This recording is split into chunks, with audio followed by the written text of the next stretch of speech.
Pertama, kita semuanya sadar bahwa kita lahir ke dunia ini bukan di atas konsep dan rencana kita sendiri untuk menjadi sebagai anak manusia.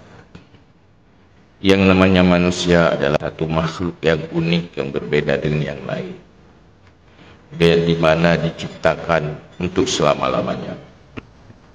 Artinya tidak punya akhir, adalah satu makhluk yang dikekalkan oleh Allah, yang berakhir hanya kehidupan alam rahim 9 bulan, kemudian menjalani kehidupan dunia sampai menemui ajal, kemudian berpindah kepada alam yang berbeda lagi, yaitu alam barzakh sampai bangkit.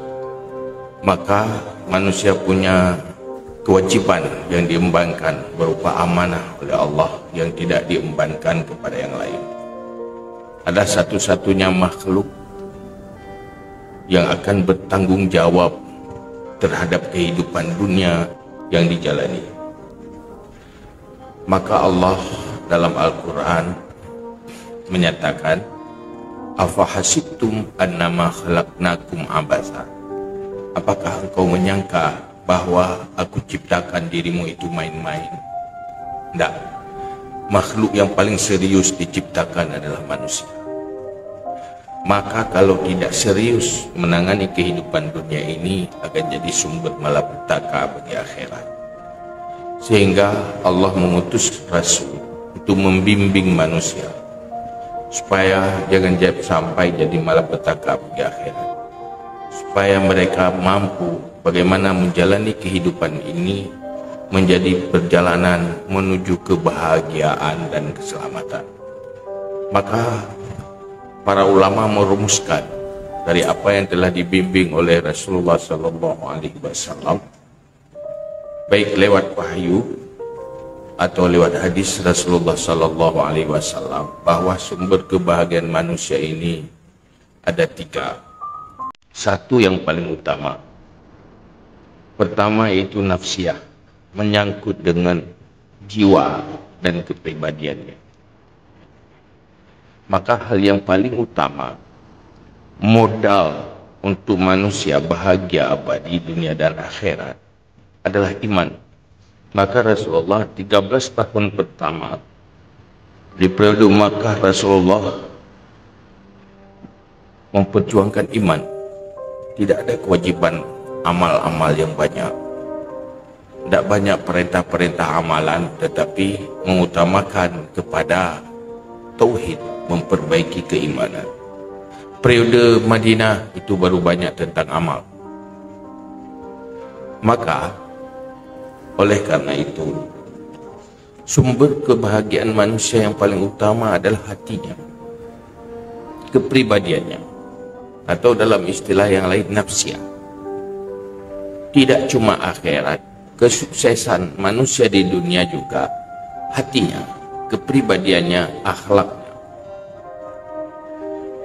Gagal kepribadian, tidak akan berfungsi badan sehat, tidak akan berfungsi lingkungan yang baik, dan dukungan-dukungan eksternal dari luar. Inilah yang diperjuangkan oleh Rasulullah, innama bu'istu liutammima makarimal akhlak. Aku diutuskan untuk menyempurnakan akhlak yang baik. Karena itu modal paling utama untuk kesuksesan dan kebahagiaan manusia, sa'adatul mar'i, dunia dan akhirat. Adapun 2 faktor lagi, itu faktor pendukung. Manusia butuh badan yang sehat, butuh badan yang kuat. Kesehatan badan itu faktor pendukung. Tidak ada arti badan yang sehat kalau jiwanya tidak sehat, kepribadiannya tidak sehat.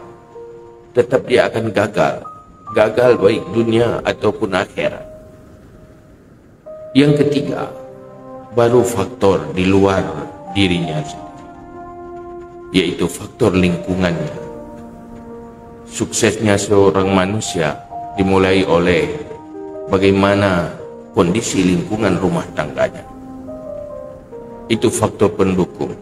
Hidup di dalam rumah tangga yang terurus dengan baik, yang terpimpin dengan baik, itu menjadi modal sukses, modal pendukung utama untuk sukses masa depan seorang manusia. Kemudian oleh lingkungan tetangganya, di mana dia hidup berinteraksi hari-hari, dengan siapa dia bergaul, siapa temannya, itu faktor pendukung. Hidup dalam negeri yang terurus dengan baik juga menjadi faktor pendukung eksternal seorang manusia itu sukses. Maka oleh karena itu, di dalam Islam, hal yang paling utama adalah pendidikan, dimulai oleh ilmu pengetahuan yang benar, pendidikan yang benar untuk membentuk pola pikir yang benar, sifat dan perilaku yang benar. Itulah modal kesuksesan seorang manusia. Maka sangat tercela sekali kalau seorang muslim tidak memiliki ilmu yang paling berfondasi untuk dirinya yang telah diwajibkan oleh Allah Subhanahu wa ta'ala. Kegagalan ilmu pengetahuan, kegagalan ilmu fardu'in, itu kegagalan di langkah awal. Dia gagal sebelum berkembang, tidak bisa menjalani kehidupan dunia ini. Oleh karena itu Rasulullah dalam sebuah hadis menyatakan, likulli syai'in tariqun wa tariqul jannah ilmun. Semua ada jalan, jalan ke syurga adalah ilmu.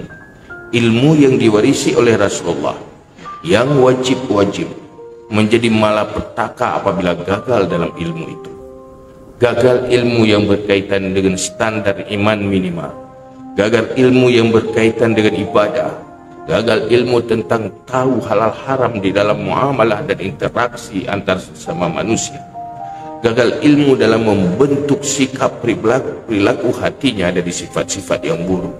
Itu menjadi kegagalan awal. Sudah tidak punya cara lagi, mereka tidak punya jalan ke syurga, karena ilmu adalah jalan ke syurga. Mengamalkan ilmu adalah menjalani perjalanan ke syurga. Beruntunglah orang yang beriman apabila memiliki ilmu yang diwarisi oleh Rasulullah. Mereka punya jalan ke syurga, tinggal mau menjalani atau tidak mau menjalani. Mengamalkan sesuai dengan ilmu, itulah menjalani perjalanan ke syurga. Maka hal yang terpenting bagi manusia di dalam sumber kebahagiaan awalnya yang paling utama dimulai oleh ilmu yang membentuk pola pikir, yang membentuk hatinya yang bersih dari sifat-sifat buruk. Kemudian faktor yang kedua yaitu butuh faktor pendukung, badan yang sehat, badan yang kuat, lingkungan yang bagus, dukungan-dukungan kehidupan menjadi pendukung bagi jiwa yang sehat.